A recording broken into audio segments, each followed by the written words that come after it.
Então tá. Vou começar me apresentando. Meu nome é Vivian, eu sou do segundo ano de fonoaudiologia. O seminário de hoje vai ser apresentado por mim, pela Beatriz Giuliani, do quarto ano. E nós estamos sob a orientação da professora doutora Aline Roberta, que também está aqui na reunião. O seminário de hoje vai falar sobre a fonoaudiologia, porque a gente vai começar a entrar, explorar um pouco de alguma das áreas da fono.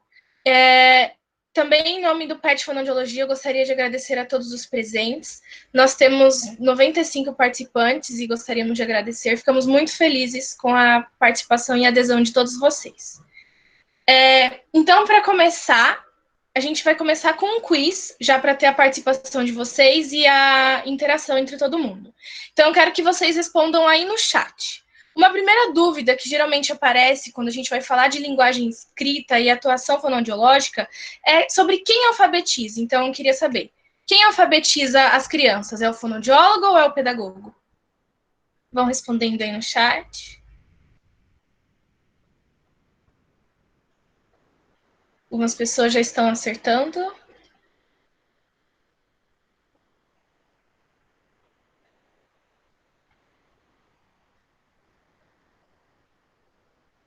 Pode ir, Bia.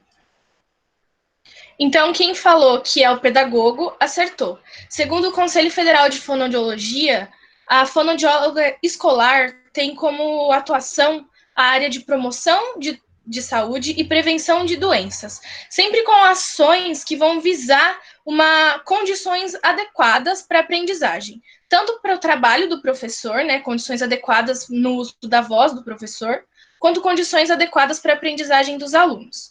Quando o fonoaudiólogo vai alfabetizar uma criança? Quando essa criança teve algum déficit na sua leitura e na sua escrita e ela não foi alfabetizada no período que devia. Então, a criança chega para a gente com uma idade que ela já deveria estar alfabetizada e não será mais alfabetizada na escola. Então, a partir daí, nós, fonoaudiólogos, podemos fazer essa intervenção com a alfabetização. Agora, uma próxima pergunta do nosso quiz também. Se as crianças aprendem de modo hierárquico, as crianças vão seguindo uma sequência no modo de aprendizagem delas, ou elas simplesmente aprendem tudo ao mesmo tempo, rapidamente? Vamos ver o que vocês acham.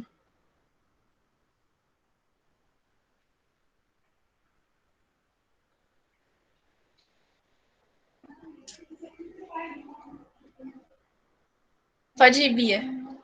Então, quem falou que sim, acertou, porque as crianças realmente elas seguem uma ordem. Elas costumam ir do mais simples para o mais complexo. Isso também acontece no meio de alfabetização delas. Elas vão analisar as palavras, vão analisar as sílabas para depois perceber que tem palavras menores, que a gente tem os fonemas, seguindo sempre essa ordem. Pode ir, Bia.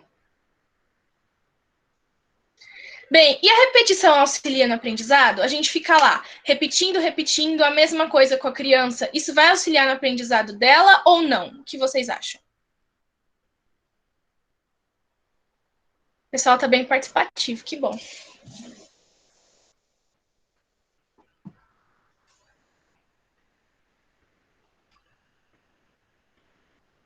Pode ir, Bia.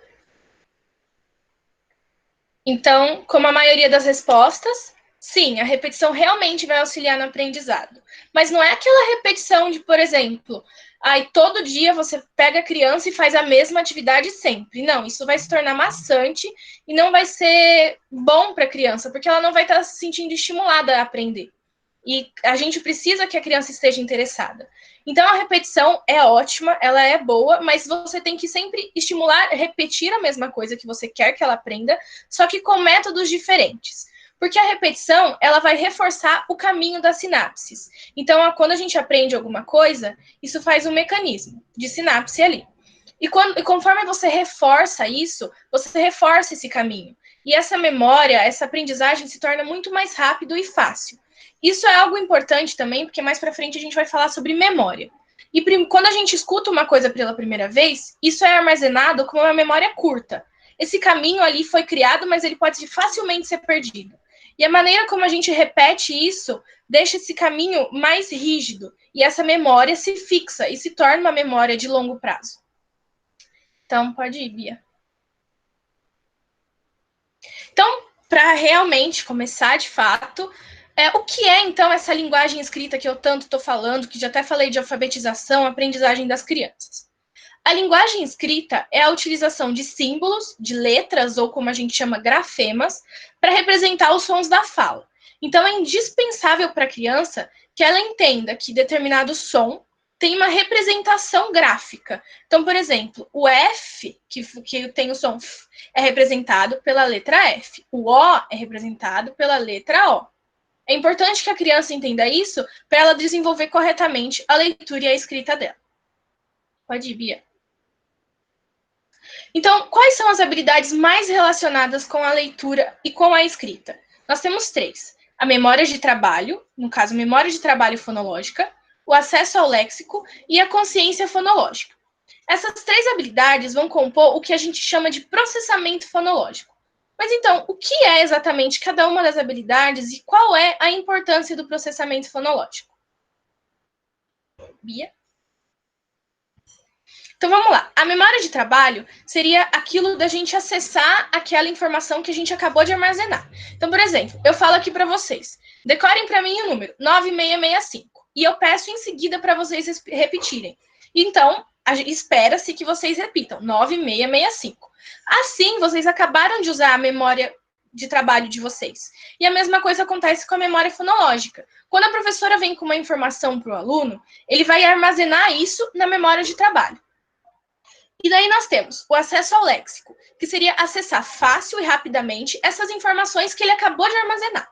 Então, ele armazenou ali, está guardada, e ele vai conseguir armazenar. E daí ele vai conseguir acessar isso. Isso é o acesso ao léxico. E o que é a consciência fonológica? A consciência fonológica é a nossa capacidade, o nosso conhecimento sobre refletir sobre a estrutura da fala.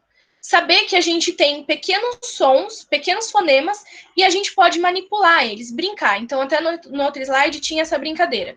Que a gente sabe que G com A é Gá e T com O é Tô.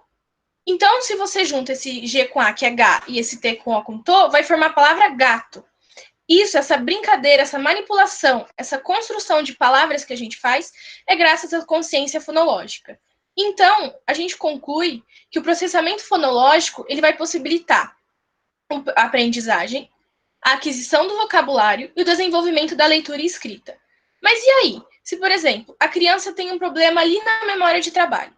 A professora falou uma coisa, falou para a criança, G com A é Gá, T com O é Tô. Se eu junto isso, é gato. Aí a criança simplesmente esqueceu essa informação. Então ela está com um problema na memória de trabalho. Aí ela não vai conseguir acessar o léxico dela. Então ela vai olhar e vai falar assim: eu não sei o que é isso. E se ela não sabe o que é, ela não consegue manipular esses sons e saber o que é aquela palavra. Então ela não vai conseguir construir o vocabulário dela e trabalhar com isso. Pode ir, Bia. Então, quando a gente tem algum problema, né, em algumas ou várias dessas habilidades, a gente vai ter um déficit nas capacidades de leitura e escrita. Sejam elas a dislexia, a desortografia, que é quando a gente tem aquelas letras não tão bonitas, com muitas trocas, ou outros problemas. E a partir daí, quando a gente tem esse déficit, esse comprometimento da leitura e escrita das crianças, é necessária a intervenção fonoaudiológica. E é a partir daí que a Bia vai começar a falar.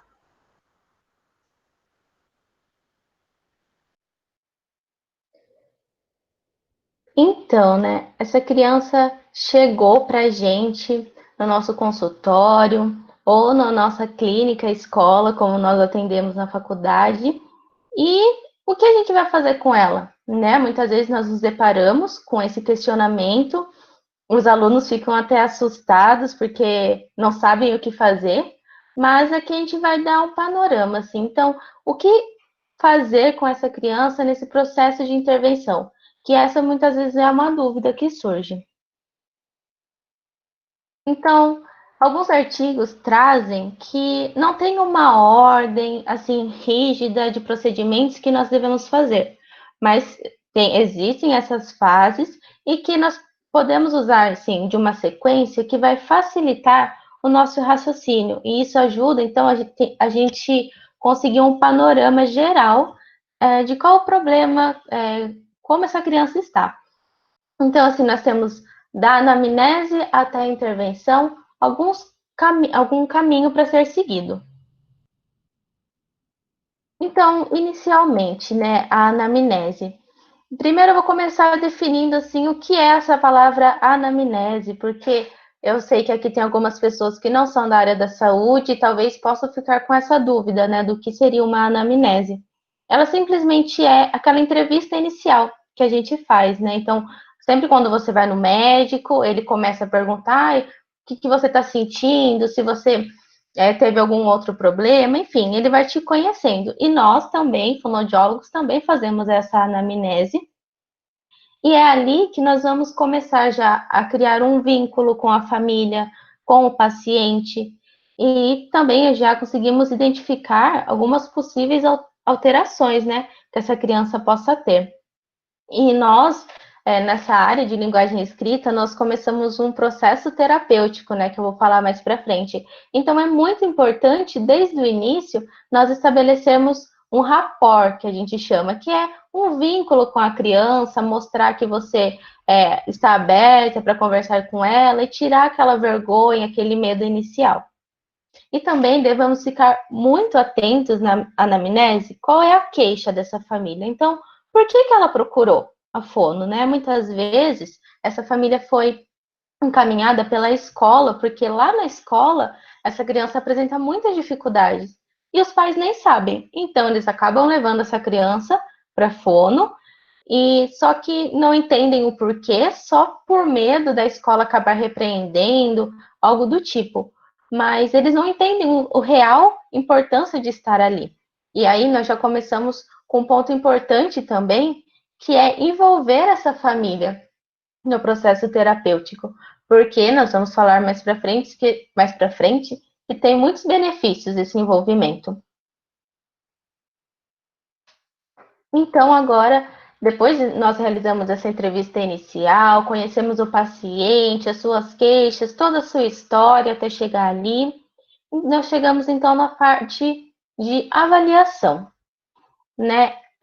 Na maioria das vezes, essas crianças elas chegam então com uma queixa: eu não tá conseguindo escrever, não consegue ler, não consegue acompanhar o que a professora diz em sala de aula. Só que nós não podemos nos limitar apenas ali naquelas habilidades de leitura e escrita. Como a Vivian já disse, tem muitas outras habilidades que vêm antes da leitura e da escrita. Então, nós precisamos ter o entendimento de como elas realmente estão. E a avaliação é feita para isso, para a gente conhecer a criança como um todo. E elas devem ser realizadas no início e no final do processo terapêutico, porque assim nós conseguimos ter um panorama se a criança evoluiu ou não, se ela ainda tem muita dificuldade em alguma etapa, precisa ser trabalhado mais. Elas são indispensáveis.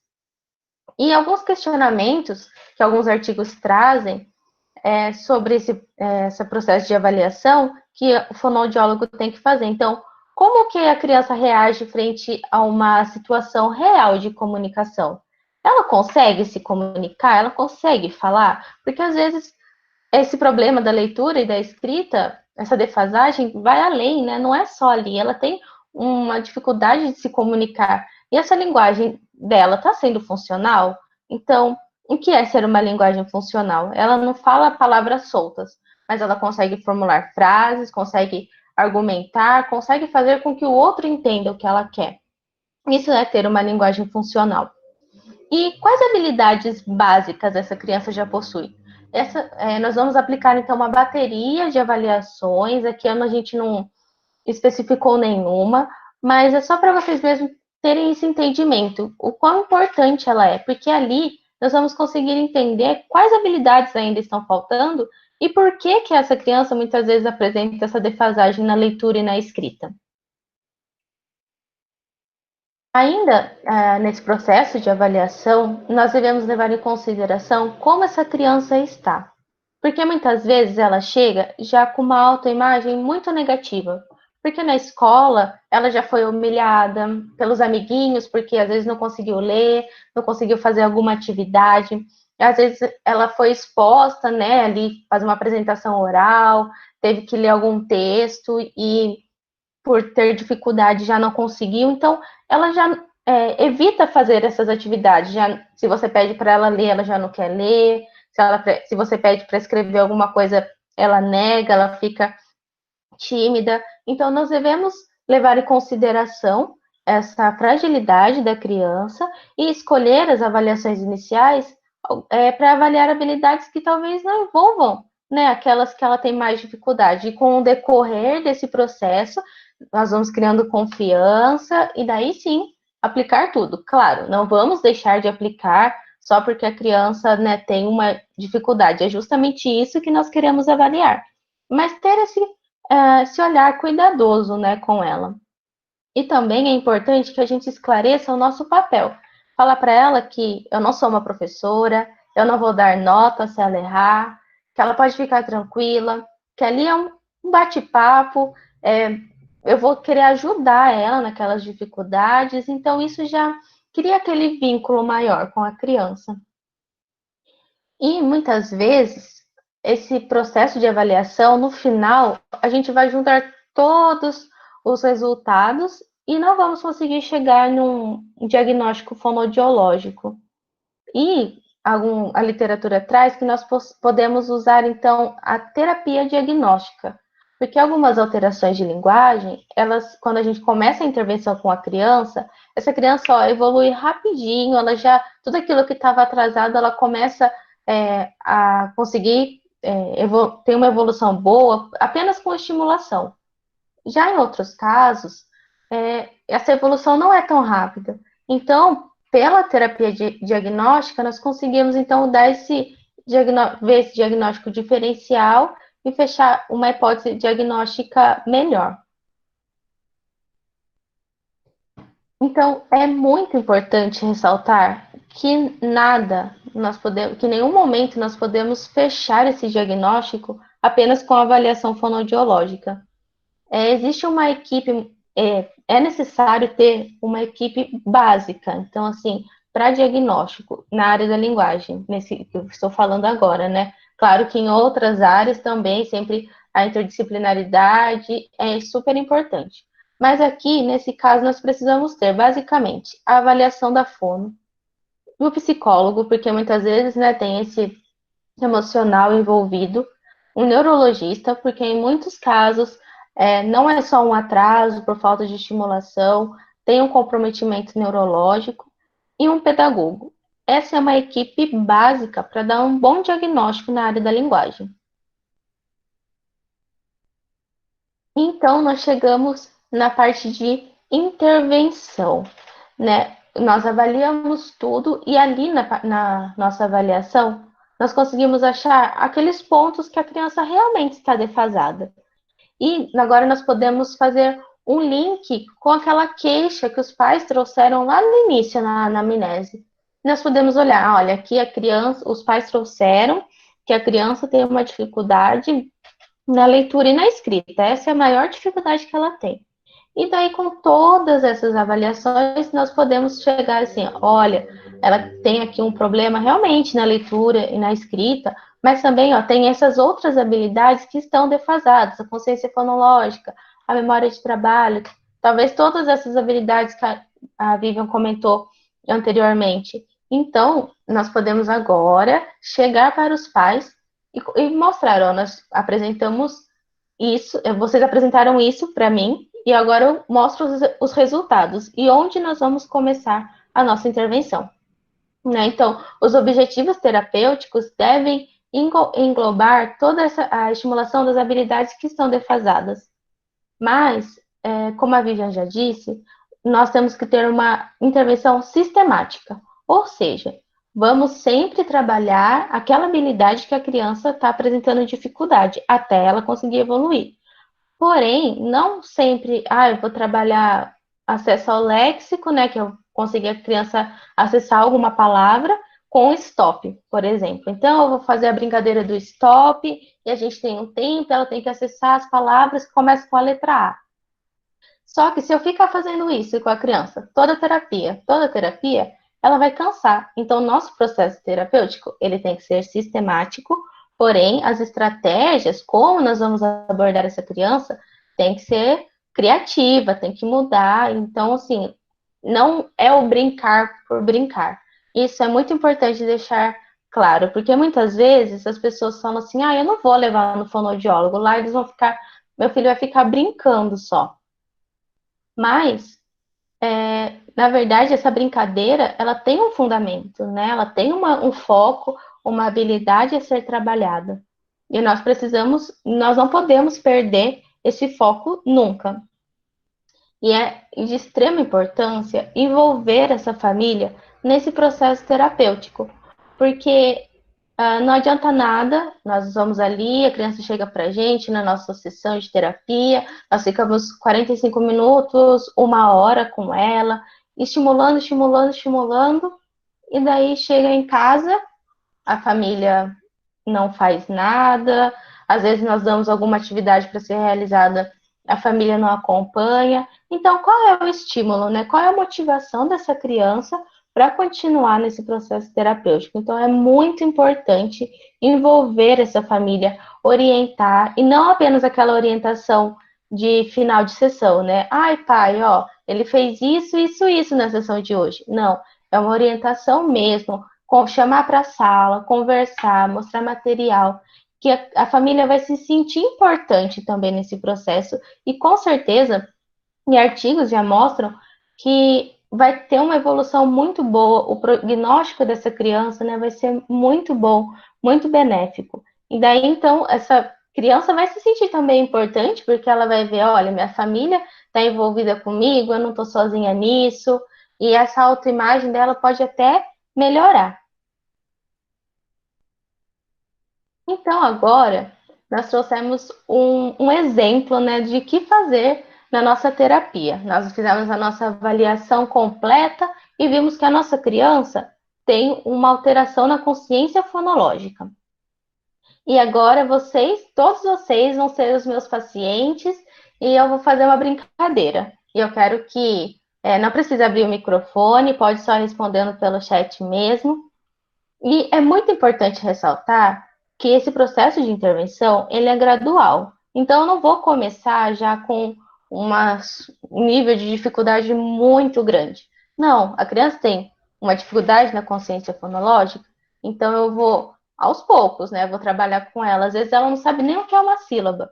Então, ó, o G com A forma o Gá, mas sempre de uma forma lúdica, porque a criança precisa se envolver na brincadeira, precisa estar estimulada, motivada a fazer aquela atividade. Não adianta nada eu sentar com ela em uma mesa, pegar um papel e ficar escrevendo G com A, dá Gá, T com O, dá Tô. Junta tudo que faz o gato. Não, a gente precisa ser criativo e pensar em estratégias criativas para a gente. Beatriz. Oi. Posso fazer uma parte antes de entrar na Claro, estratégia? professora. Bom, gente, boa tarde para todo mundo. Eu queria reforçar um aspecto que as meninas falaram muito bem, que é o fato do pedagogo, lá no comecinho, né, ser aquela pessoa que alfabetiza, porque a gente sempre fica, eu recebo muito dos alunos esse questionamento, puxa, mas eu vou fazer o trabalho do professor? Vejam, por tudo que elas falaram até agora, o quanto de repertório nós precisamos ter para poder avaliar uma criança que está com uma dificuldade na linguagem escrita.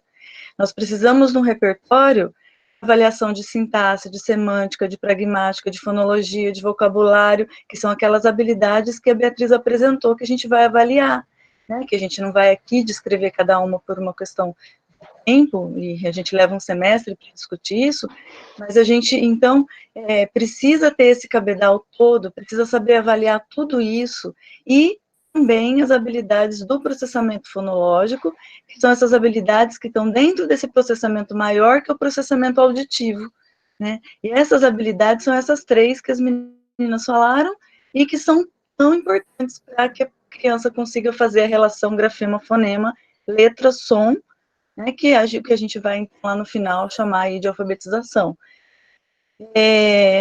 Então, eu só estou chamando essa atenção porque quando a gente tem o professor, ele trabalha com o processo, com o método de alfabetização.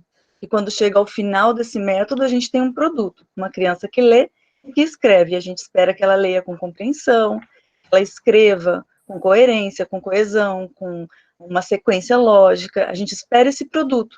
E o professor é muito bom nesse processo, ele sabe os métodos de alfabetização. Porém, quando a dificuldade da criança, quando ele chega lá no fim do processo e percebe que algumas crianças não conseguiram, ele volta repetindo a mesma coisa que ele fez. E muitas vezes não vai adiantar, porque o problema está na base, na linguagem. É isso que a gente trabalha enquanto fonoaudiólogo. Por isso vem para a gente, e por isso a gente precisa fazer tudo isso que as meninas estão falando também, né, em relação a avaliar, a fazer uma anamnese, a conhecer essa família, a trabalhar junto com essa família, a suprir todas essas necessidades, né? Então, eu só queria reforçar isso, qual é o nosso papel, e o nosso papel tão importante não é o mesmo papel, mas ele tem uma interface muito próxima. Por isso, às vezes, a gente acaba ficando incomodado se a gente não entendeu claramente a nossa relevância. A nossa relevância é muito grande. Esse professor, ele sabe muito, mas não tem como, na formação dele, ele ter tido tudo, né, além do que ele já tem. Então, a gente entra com toda essa base.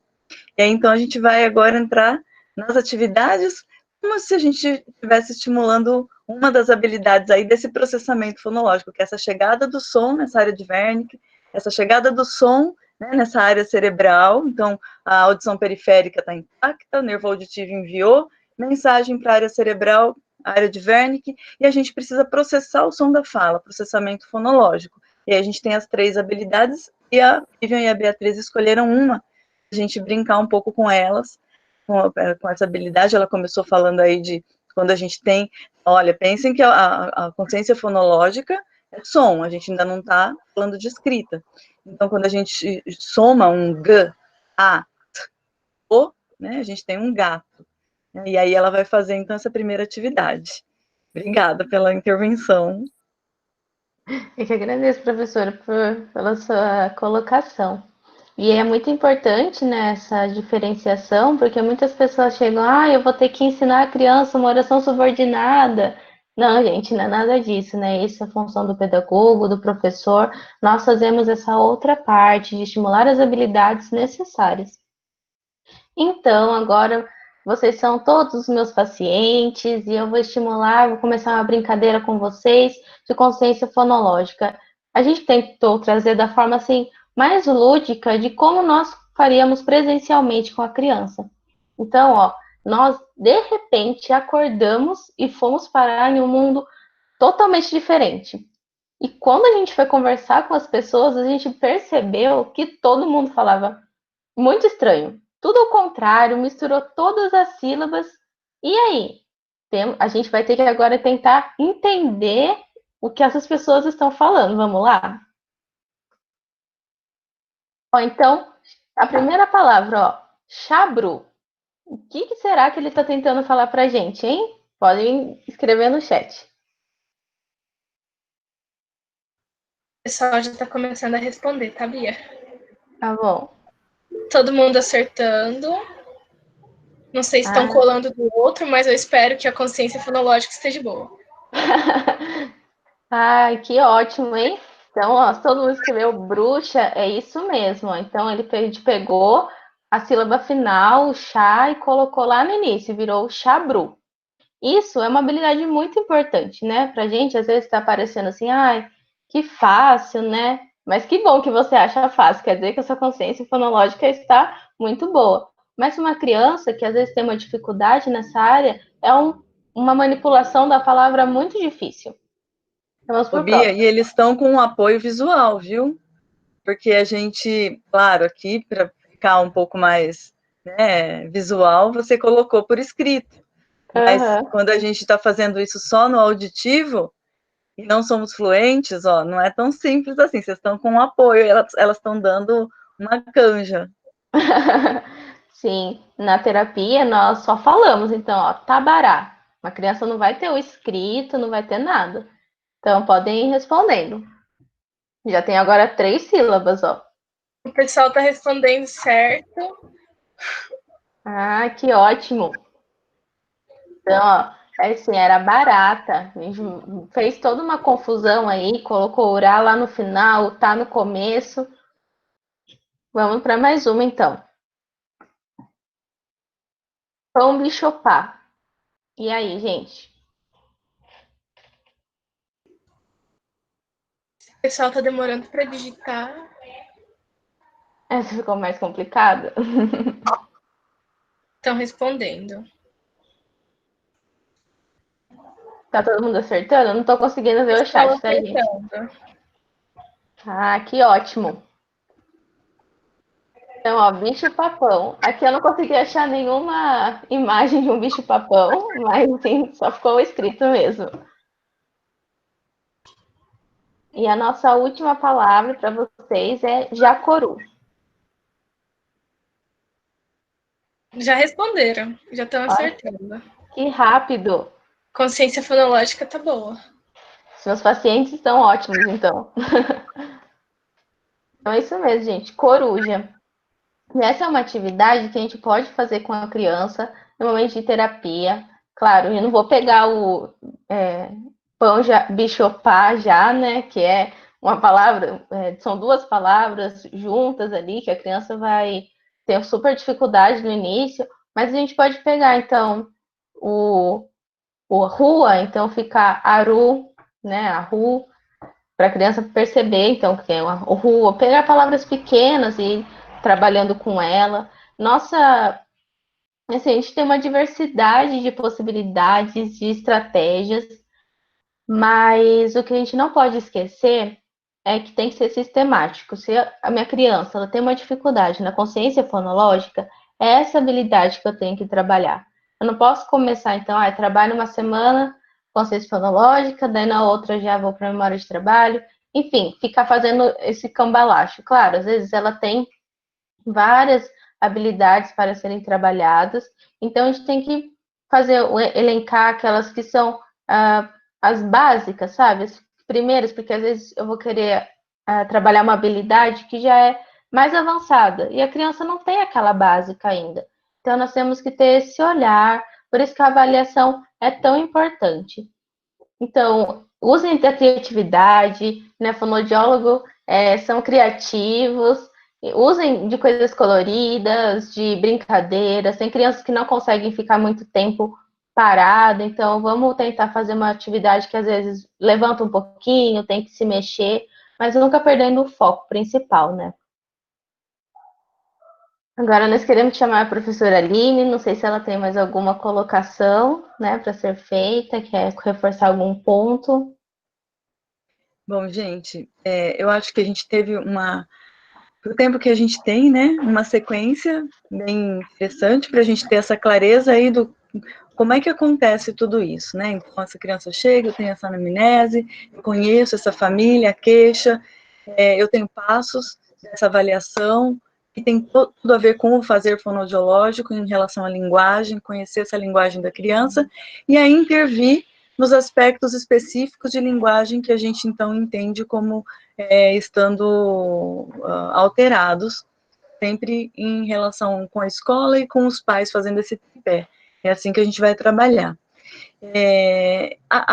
Eu vou reforçar um pouco, eu acho que a consciência fonológica, ela é um aspecto que realmente vale a pena a gente falar, ela vem aparecendo, então ela é um dos aspectos mais apontados, tanto na literatura científica, quanto nos relatórios dos ministérios, né, nos ministérios de educação, vários países, Portugal, Estados Unidos, Brasil, na BNCC, que é uma dos nossos indicadores aí do que é para o professor fazer, de como é que é para a gente lidar com a educação, a consciência fonológica vem aparecendo sistematicamente em todos esses documentos, como sendo um dos aspectos mais importantes para que a gente realmente consiga entender, para que a criança consiga entender o princípio alfabético, que é a menor parte do som que se relaciona com a menor parte da escrita, né? Então, acho que essa escolha, ela foi para trazer um pouco para a gente, foi uma escolha bem interessante para entender um pouco dessa intervenção. Além de intervir em todas as áreas da linguagem, a intervenção do processamento fonológico, e em especial da consciência fonológica, é primordial. E aí a gente sabe que tem uma hierarquia de aprendizagem, que uma criança de uns 4 anos, 3 anos e meio, 4 anos, já consegue perceber rimas. Né? E a gente sabe que se ela já percebe rimas, se ela já me devolve no vocabulário expressivo dela as rimas, que ela já tem no receptivo há bastante tempo. Então, quando a gente começa a estimular a linguagem escrita? Quando a criança nasce. Nasceu, eu estou brincando, eu estou cantando, eu estou contando histórias, eu estou repetindo histórias, eu preciso da repetição, como elas disseram lá no começo, mas não é uma repetição enfadonha, e as histórias ajudam muito, porque a criança mesmo pede, né? Então, ela ouve uma história uma primeira vez, ela pega 20, 30% do vocabulário, da sintaxe, da pragmática, do que tinha ali. Numa segunda, 40, 50%. Numa terceira, quarta, quinta vez, ela começa a contar. Então, vejam como é rico a repetição. E se eu não repito, fica mais difícil para ela mapear todos os aspectos. A mesma coisa nas músicas, né? Então, quando eu canto rimado, quando eu conto histórias rimadas, quando eu faço brincadeiras com ela, ela está entendendo tudo isso do mundo. Com os 4 anos, ela começa a me devolver, eu digo chulé, mané, e ela me diz picolé. Se eu perguntar o que ela falou, ela não sabe. O que era isso que você fez? Ela não sabe, mas ela rimou, né? Aos poucos ela percebe a literação, na chácara do Chico Bolacha, tudo que se procura nunca se acha, né? Cecília Meirelles traz pra gente isso de uma forma tão gostosa. Ele não sabe o que é a literação, mas se eu falar para ele assim, vamos ler a história que tem o ele já sabe que é do Chico Bolacha. Quer dizer que ele prestou atenção na história e ele tem essa memória já. Aos poucos ele vai silabar, ele vai chamar a amiga de Mariana. Então vejam que vai num crescente até eu conseguir fazer a transposição que as meninas trouxeram, né? Então, tudo isso vai ser trabalhado numa contínuo de complexidade que vai aumentar em situação terapêutica, dependendo do que a criança me apresenta. Então, essas atividades, elas não vão ser apresentadas sem uma avaliação muito bem feita, inclusive da consciência fonológica, né, com testes paramétricos, que a gente tem vários, perdão, com barulho. Com testes paramétricos, a gente tem o perfil, a gente tem o Confias, a gente tem alguns outros que vêm vindo agora. Então, a gente vai fazer uma boa avaliação para, em situação terapêutica, repetir, sim, alterando estratégia, aumentando complexidade ao longo do tempo. Por que eu fiz todo esse preâmbulo? Para dizer que a consciência de fonemas, a consciência do som de cada uma das letras, né? Então, eu estou falando para vocês, e o fluxo do meu discurso, ele emenda frases, ele emenda palavras, ele emenda tudo. Aos poucos, como nós somos fluentes na língua, nós começamos a quebrar. É fácil para a gente dizer onde acaba uma frase, onde acaba uma palavra, onde acaba uma sílaba, e onde estão os fonemas. Mas para uma criança pequena não é simples assim, né? Então, essa sensibilidade que ela vai tendo, de tanto eu dizer, rola a bola, dá a bola, cadê a bola? Ela descola a bola do discurso. Então, ela já vai tendo consciência de palavras. Quanto mais palavras ela vai aprendendo, mais ela vai descolando palavras do discurso, né, da minha frase, e ela vai, então, percebendo onde estão os pontos, onde estão os finais das palavras e tudo isso. Porém, a consciência fonológica dos fonemas só vai acontecer quando a gente entra na escola, e quando a gente começa a aprender a escrever. Quanto mais eu me aprofundo na escrita, melhor eu fico de consciência fonológica de fonemas. Quanto mais eu sou estimulado na consciência fonológica de fonemas, mais eu melhoro na escrita. É uma via de mão dupla, né, que a gente diz. Eu vou fazer uma brincadeira com vocês podem escrever a palavra aí também. É de consciência fonológica de fonemas, não vou dar canja que elas deram, de alguma coisa escrita aí. Eu vou só fazer o som e vocês vão me dizer que palavra é. Pode ser? Vamos participar, hein, gente? Estou gostando demais de ver a participação de vocês. A primeira palavra é... Que palavra é essa? O-I. Aê, Maria Júlia. Muito bom, a Naira. Ótimo. Vejam, gente, isso especialmente para quem é da fono, prestem atenção quando forem fazer os fonemas, limpar o máximo possível os ans. Não é fácil fazer um plosivo sem fazer o an, né? Então a gente faz um b, mas não é um b. Eu vou tentar limpar, não é fácil. E ele sai, alguma vogal vai sair, porque eu vou abrir a minha boca e eu vou ter uma articulação depois do b, ela vai existir. Mas quanto menos eu fizer ela forçada, mais fácil fica para a criança, ou para o adulto, ou seja lá para quem for que eu esteja fazendo a estimulação, entender. Porque se eu fizer ban ou i, fica mais difícil de entender se eu disser um b, O, I. Isso é muito importante, inclusive, quando eu faço os testes paramétricos, que eu preciso fazer esses sons, né, para eu limpar o máximo possível. Atenção, ó.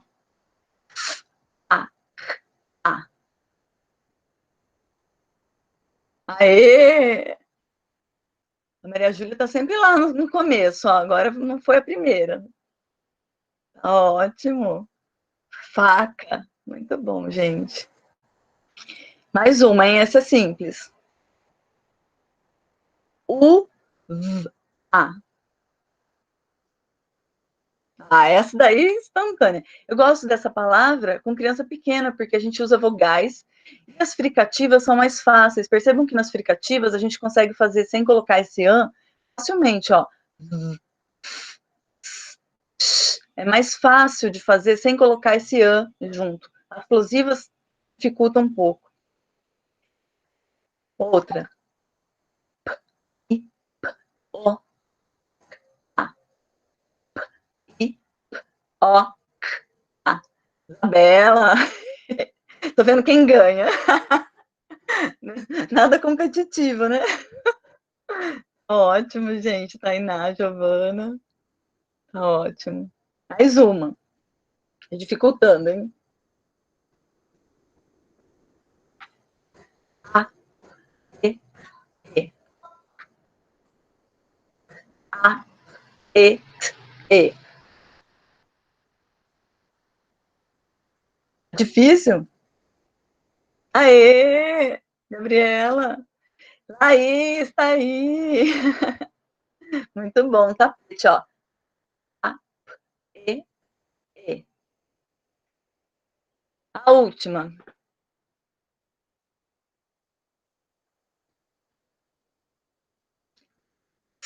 É, U. Ah, Ana Clara. Isso mesmo. Então, é só esse toque, né, de que a consciência de fonema, quando a gente fala em consciência fonológica, nós estamos falando apenas do mundo dos sons. Claro que a gente vai juntar com letras depois, vai fazer tudo isso, mas a gente está falando de mundo dos sons, e quanto mais a gente estimular a brincar com essas crianças desde muito pequenininhas, levando elas a pensarem, a manipularem os sons da fala, mas a gente está preparando para uma alfabetização mais fluida, uma alfabetização mais leve, né? Quando esse professor falar lá para a gente que ele está fazendo a relação entre sílabas e sons, entre fonemas e sons, a gente sabe que essa criança já brinca disso há muito tempo e que isso não vai ser novidade para ela ali naquele momento em que há tantas outras novidades, né? Quanto menos novidade ela tiver que encarar no momento de alfabetização, melhor. Então, essa é uma atividade que a gente pode fazer. Eu vou indicar um livro para quem não conhece, que é o Chapeuzinho Amarelo, do Chico Buarque. Quem não conhece ainda, eu sei que os alunos de LE todos conhecem, né? De linguagem escrita, quem já passou por linguagem escrita conhece. Mas leiam Chapeuzinho Amarelo, do Chico Buarque, em PDFs aí na internet. Tá bom? Parabéns, meninos. Muito bom. Obrigada, professora. A Bia vai mostrar agora as referências que usamos para hoje. E eu já vou aproveitar e vou agradecendo novamente por todos que aqui estiveram, pela participação de vocês. Vocês foram muito participativos. Obrigada novamente à professora Aline, né, por ter orientado a gente. Foi muito rico, foi muito legal fazer isso. E é isso aí. Bia, quer dizer alguma coisa?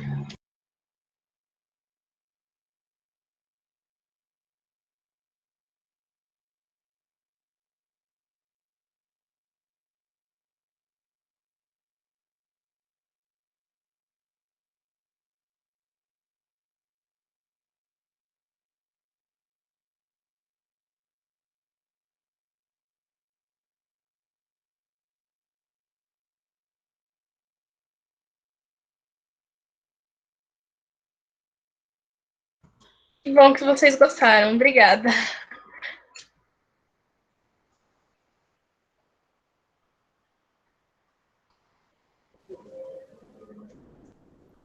Eu adorei ver vocês, mesmo de longe, todo mundo, muita saudade de todo mundo, muita saudade de estar em sala, todo mundo junto. Até Muito. choro, ó, de tanta saudade de vocês, de verdade. Ai, que amor.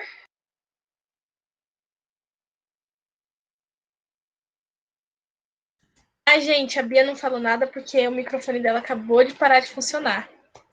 Graças a Deus esperou acabar, né? Eu vou encerrando a gravação também, já tinha esquecido disso.